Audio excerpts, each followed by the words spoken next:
Tudo bom, pessoal? Meu nome é Diego, a gente está no canal Vida e Reforma. Estou aqui antes para dar um aviso para vocês, para curtirem, compartilharem, comentarem e se inscreverem no canal, tá certo? Muito obrigado por assistir, beijão, um ótimo vídeo pra gente.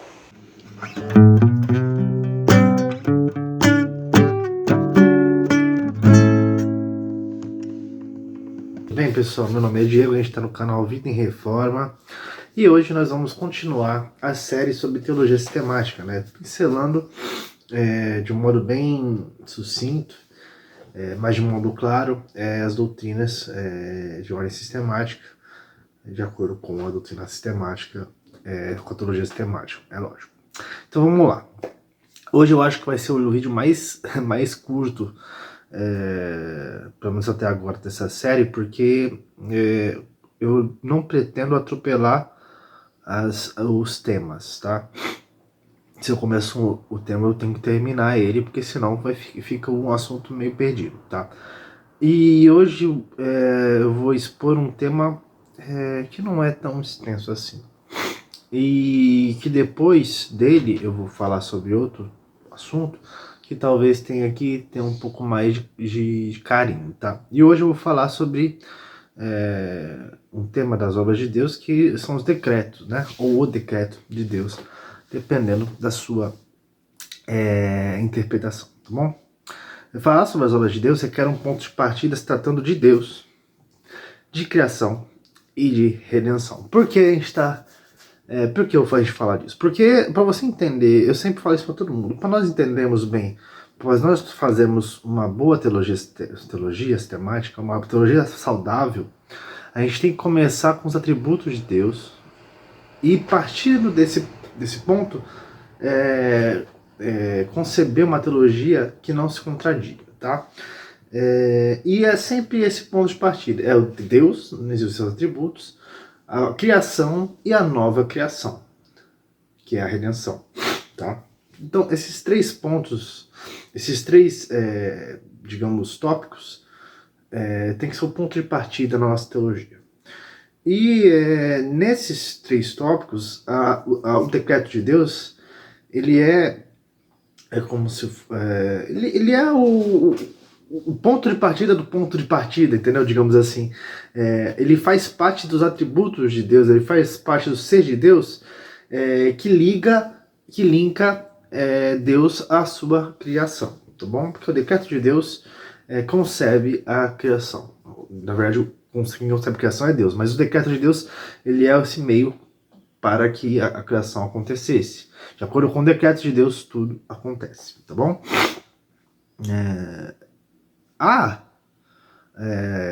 Na teologia, várias formas de diferenciar decreto. Porém, via de regra, o decreto é um só, tá? O decreto é um só. É que há diferenciações na forma como o decreto se consuma, né? Que nós, como homens, vemos ele se consumando de forma cronológica e de forma pontual, tá bom? O decreto de Deus é o seu eterno propósito, segundo o conselho da sua vontade, pelo qual a sua própria glória, para a sua própria glória, ele predestinou o que aconteceu. Isso é uma citação do Berkhoff, mas resumindo o decreto de Deus é tudo aquilo que ele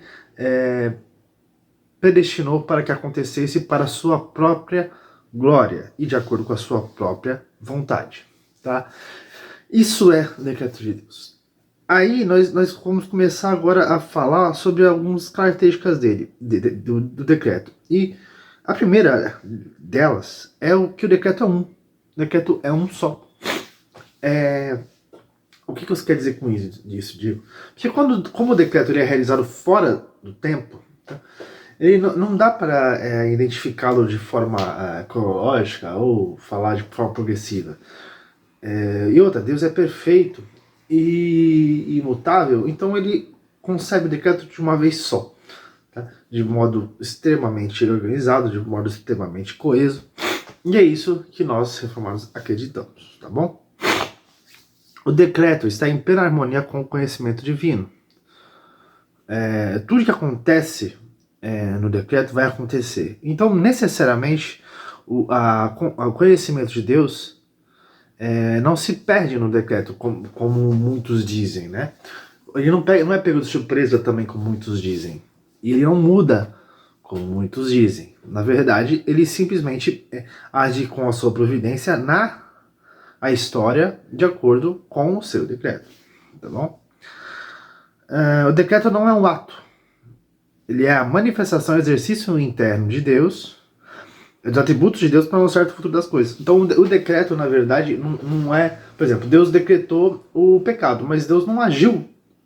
Deus não concebeu o pecado. Ele decretou o pecado para que, de acordo com a vontade de Deus e de acordo com os atributos de Deus, as coisas viessem a acontecer, tá? E torna um certo futuro das coisas no sentido de que se ele decretou, vai acontecer e pronto, tá? Só que ele não concebeu tudo o que foi decretado, tá bom? Ele permitiu algumas coisas e ele de fato realizou outras coisas, tá bom? Algumas outras características, tá?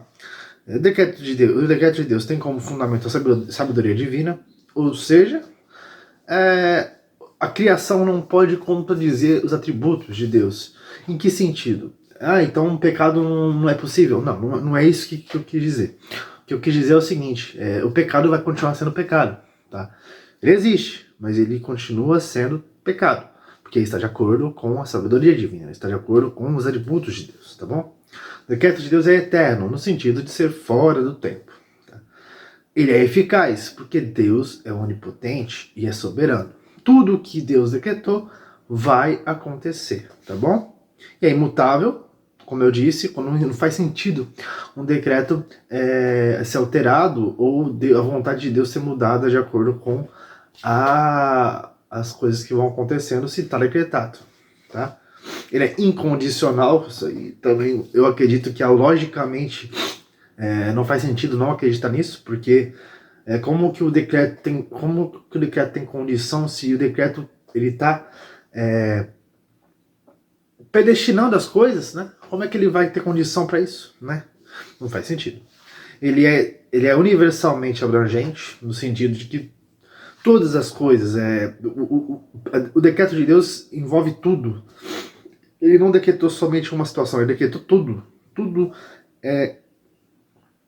é obra da escrita de Deus.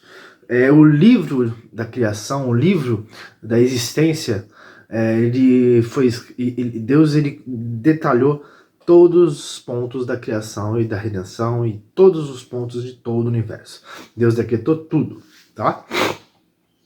E, como eu disse, ele é permissivo com relação ao pecado e com relação a determinadas coisas, porque ele permite que a liberdade de determinada criatura ou determinada situação cumprisse também o decreto que ele predestinou. Entendeu? Porque Deus não pode conceber algo que é contra a natureza de si. Porém, o pecado, sendo uma ofensa a Deus, glorificará a Deus em sua justiça, porque ele julgará o pecador. Tá bom? E, gente, é isso. Na semana que vem, a gente vai tratar de outro assunto, que é a predestinação, que é necessariamente seguido desse, tá? É por isso que eu fiz um vídeo mais curto hoje, pra gente conseguir não atropelar os temas e não ficar falando o tema pela metade, tá bom? E é isso, pessoal, muito obrigado por assistir, um beijão e uma ótima semana, né, porque eu tô gravando no domingo, e até o próximo vídeo.